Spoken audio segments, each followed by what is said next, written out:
अस्सलाम वालेकुम दोस्तों, कैसे हो। मुझे उम्मीद है कि आप सब सही हो गए। न्यू अपडेट के साथ मैं आपके सामने फिर हाजिर हो चुके हैं। अगर आप कुवैत में रहते हैं, कुवैत की खबरों से हमेशा के लिए अपडेट रहना चाहते हैं, वीडियो को देखें। काफ़ी ज़्यादा इंपॉर्टेंट जानकारी आपको मिलने वाली है और आप लोगों को बताने वाले हैं। सबसे पहली खबर की तरफ बढ़ने से पहले चैनल को पहली बार देख रहे हैं, सब्सक्राइब कर लें, बेल आइकन ज़रूर प्रेस कर दें। सबसे पहले हम बात कर लेते हैं, यहाँ पे 9 लोगों की गिरफ्तारी की गई है, जैसे कि आप स्क्रीन पर देख सकते हैं। और ये गिरफ्तारी अलग अलग एरिया से हो रही है, ध्यान रखिएगा। ये 9 लोग वो हैं जो कि रेसिडेंसी का उल्लंघन कर रहे थे, और बहुत सारे लोग ऐसे भी हैं जो कि गलत एक्टिविटी वगैरह कर रहे थे, तो ऐसे लोगों को भी गिरफ्तार किया गया है।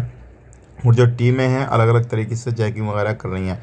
एक बड़ी खबर आ रही है, लगभग 400 से ज़्यादा उल्लंघन दर्ज किए गए हैं ट्रैफिक डिपार्टमेंट की तरफ से। और ये जो उल्लंघन है वो ये है कि कोई बंदा बिना हेलमेट की गाड़ी चला रहा था, कोई बंदा बिना लाइसेंस के, बिना जो था उसके पास में कोई भी इस तरीके का प्रूफ वगैरह नहीं था, क्या काम कर रहा है क्या नहीं। इसमें सभी तरीके के लोग पकड़े गए हैं और लगभग 200 से ज़्यादा गाड़ी जब्त भी कर ली गई हैं। तो अगर आप कहीं पर रहते हैं, कुछ भी करते हैं, इन चीज़ों का ध्यान रखें, सावधानी बरतें, ताकि आपके ऊपर किसी भी तरीके से कोई भी परेशानी ना हो। अब बात कर लेते हैं एक फ़्लाइट के हवाले से बड़ी खबर आ रही है।